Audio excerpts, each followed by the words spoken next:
Hi friend, welcome back to my channel. Today we are doing the first update on the Pan Those palettes for 2026. I'm really excited to show you where we're at. It turns out I didn't take great footage of the two palettes I've added in for this year. So kind of forgive me, I'm gonna show you like a maybe rough overlay of what the palettes looked like when I first started the journey. So let's go ahead and cut to that footage.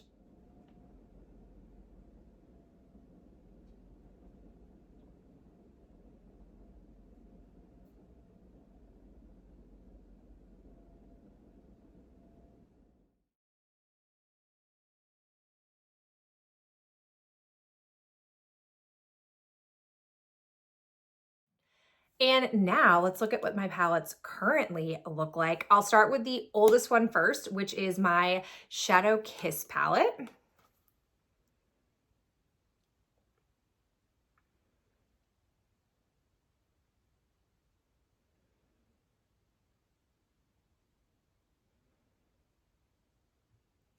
Second palette we'll look at is the Urban Decay Naked Wild West Mini palette.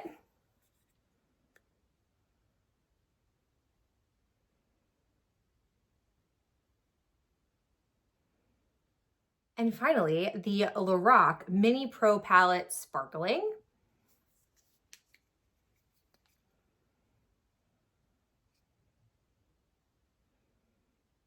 It feels like I have a lot of ground to cover, way more than I would have expected for the first update because those mini palettes are moving at a much more rapid rate. So if you're new to the series for this year, I actually carried over from last year my unfinished Shadow Kiss palette. So I'll go ahead and talk about her first. Basically, the goal for this was to finish off Cloak, Tempt, and Zeal. And I was sort of at the end of 2025 feeling a bit indifferent about shade. Well, it turns out that shade has become a really critical shade for me. I have found in playing with my other two palettes, I don't have a sufficient brown, like dark, true, effective brown shade that I really have been liking. And so this is what I've been coming to instead. It's actually really funny because back in the finale, I was talking about my plans for this 2026 year was to finish off these three lid colors and then call it really a quits. And I didn't care a whole lot about shade. Now I feel very opposite. I feel like I really want to keep shade around because it's doing a lot of work. It's got a lot of pretty significant progress. And unlike their metallic shades on this palette, these move a little bit slower. I don't need a ton of product, especially a color like this. I don't need a ton of product in my particular crease area. It's what I've got in my crease right now. It's been really helpful. I also will say, you can see here with Cloak, I spent a lot of time really working with Cloak and I am just not loving Cloak. I don't really know what's going on. I don't remember feeling this way, but I feel like with a lot of the looks I'm trying to do with Cloak, it doesn't maintain this color. Like it's what I have on my lid today. And I feel like it oftentimes mixes with what's in my crease and sort of changes in its color. And I don't really love that. It's partly because I have hooded eyes, but I don't remember this happening in the previous months as I was working on this palette. So it's sort of like I'm using it, but it's not reading as true gold as like I want it to. It doesn't maintain this like nice golden color. It sort of like gets a bit dirtier, grungier, and sort of just like transforms into a metallic version of what's ever in my crease. We'll talk more about what I noticed with other crease shades in the other two palettes that I have as a problem, but I've definitely been trying to put the work in for this. And then I've also moved Tempt a little bit. I'm sort of struggling with Tempt right now because I don't have like a great crease shade to go with this. I really, as I will talk about, I'm kind of previewing this, but I'm finding that in the other two palettes that I've pulled, I don't actually love what I'm left with for crease choices. I don't have really great options that have paired with this the way I thought I would. So I have kind of struggled a little bit to use this. I did move the needle a little bit. And then Zeal has been, again, moved a bit more. I could certainly use Zeal more, but I was trying to like work off Cloak as quickly as I could. So that's sort of been where I'm at with this. I initially estimated that this would get used up pretty quickly into the year, and I think that would have been true if I had more functional crease shades or easier go-to looks. But I've actually been finding myself drawn to my other palettes and pulled in different directions. So I don't quite know where I'm gonna go with this for timeline. I'm gonna keep trying to prioritize this as the choice so that I can get it worked through. It's definitely the oldest of the three that I've picked. It's got the most usage on it, but it's not as zippy as I thought it was gonna be because I've not been left with a lot of great go-to crease shades, and I'll explain more in my discoveries. So let's talk about my Wild West Naked palette. Ooh, this palette and I are not getting along fabulously. So first off, Standoff has a really like historic amount of pan for being 1 month in. It's in some ways not surprising to me because I use it every single day. I use it in two ways. I first lay down and kind of neutralize this area of my eye. And then after I've laid down my crease shade as a final step to kind of help blend, I go back into this and sort of blend it all together and get the final look. So it's getting a lot of usage, and it's the only shade that I'm using for that purpose, so I can really make progress. It is getting a little bit harder to, with the sort of thinner rectangular shape of the pan, to sort of get in there and get more to the ends. So I won't be surprised if I end up repressing this, but I haven't fully committed to that yet. I then also did a bit of exploration with this palette.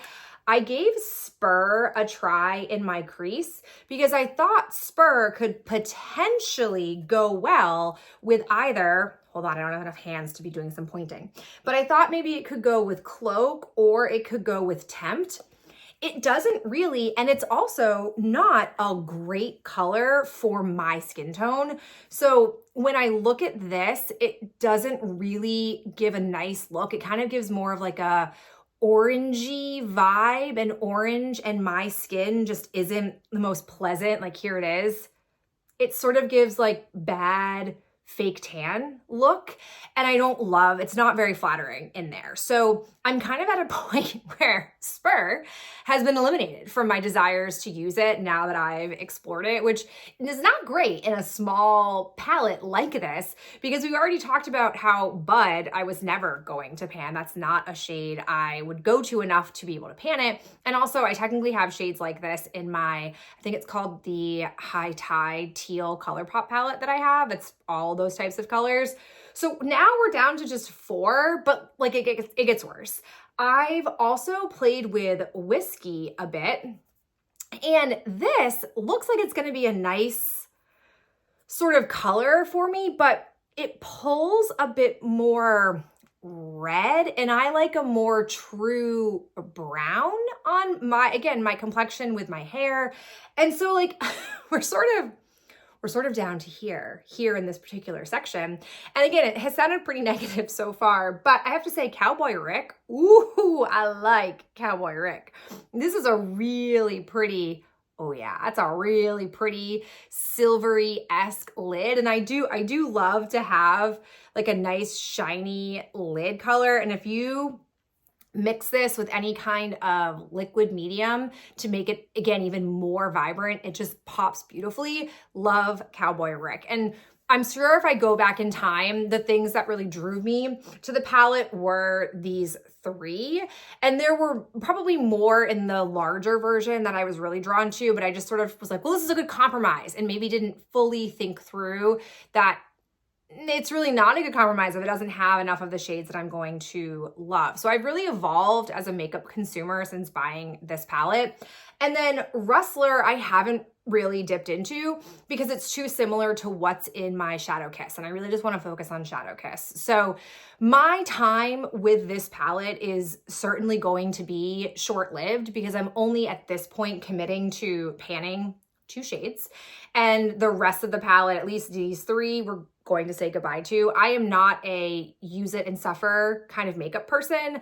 I need to love it to want to use it up fully, especially with eyeshadow. So I'm at least going to do these two. I'm not yet sure about Rustler, what's going to happen with this one, but this palette has proved to be a real dud, which I think in hindsight, I should have maybe foreseen being true because I really haven't wanted to pull for it. It's been a palette that I look at and singularly, I don't think it works on its own. I've always had to pull other things in.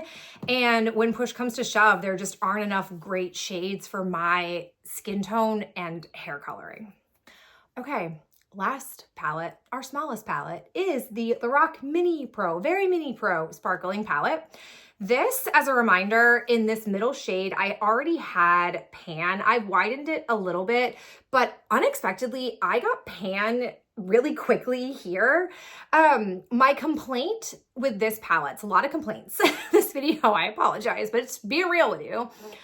My complaint with this is, and again, I don't really know if it's my hooded eyes, if it's the formulations of these, but I have the same problem with Cloak that if I use crease colors here with lid shades and Shadow Kiss, these are so powdery that they transfer and mix into my lid.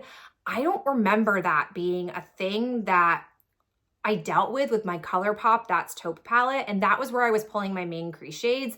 And like my eyes haven't become suddenly much more hooded in the last couple of months. And I really feel like if that were a true issue where it was changing the color of my lid look, I would have noticed that. I would have clocked it and talked about it. So I don't think that was a real issue with That's Taupe. But these are really, really powdery and creamy. So I am surprised, but not surprised that I am able to get pan so quickly because there's a lot of kickback. There's a lot of dust. Like I try to, when I initially swirl my brush and then go back in for more, try to like pat and pick up those crumbs that have kicked up, but it doesn't quite work out. What I will say is I have been appreciating this beautiful shade here. This does remind me of Snake Eyes. It's not a dupe, but it reminds me of like a similar metallic bronzy vibe that I do love. But formulation wise, it is similar to those pressed shades that they put in ColourPop palettes where I have used this, I've dug into it, but it's sort of like a smushier texture. So it's gonna take a lot of uses for it to start to show pan and start to get worked up. I have not used this middle shade here because again, it's hard to kind of see it since it's been mixed in with some of the crease powder, but this is a real goldeny, bronzy color. And again, Shadow Kiss is giving me a lot of that. So I'm trying to not use those other shades and just prioritize Shadow Kiss for that. But I feel confident that once we're done with Shadow Kiss, I will really want to pan these two and inevitably these will go along with it. What I can't fully commit to is panning these two shades here. If you've seen me do panning before, this is a really dark shade for me. I doubt that I'm going to end up panning it or even like truly using it. I have to play with it. I haven't actually played with it yet. And then this shade, I tried to pair it with some stuff from Shadow Kiss and it did not go well. And I don't really see it blending. Like this feels like an odd choice of a color to put with what they have down here for, in my opinion, lid shades. So I'm not sure what's going to happen with this pink one. I might try to find as the year goes on, I may put together like a little singles go-to and I might pull like a pinkish lid look. And at that point, that might start to get a prioritization. But until we get through Shadow Kiss, I'm not looking to bring anything else in. And it's going to be, to me, it's going to be a really interesting play for the rest of the year because we've already talked about how the Wild West palette is down to 3 shades instead of potentially 6 to work off of. And then my sparkling palette, we're down to at least 5 out of 6, if not 4 out of 6 that are going to get panned. So I'm probably inevitably going to have to confront bringing something else in just to naturally keep those palettes being used up. The question I think will be at what point do I decide to commit to maybe wanting to document and pan more things, or if I just want to casually play every day. I think it'll kind of depend on my headspace. I tend to be a real creature of habit where I like to, at 5:15 when I'm putting makeup on my face, not do a lot of thinking and just pull out what I know is going to yield a look with kind of sort of this lizard brain taking over, and I can just go into autopilot, do some shadow, feel like I'm looking good, and then go about my day. That to me is most often what I want Monday through Friday, again at 5:15 when I am putting my whole look together. But this is where we're at, truly kind of raw and a little bit chaotic, but I want to be authentic to where I'm at. I am not a pan it to pan it person. I'm a pan it because I am enjoying what I have in front of me. And so that has resulted in some things I know I'm going to abandon and some things that I will stay the course with. But either way, it feels like I've made a lot of progress in this first round of update. So I really look forward to seeing where I'm at in the next check-in with you. As always, thank you so much for spending some of your day with me. It really means a lot to me, and I hope to catch you in my next video real soon. Bye.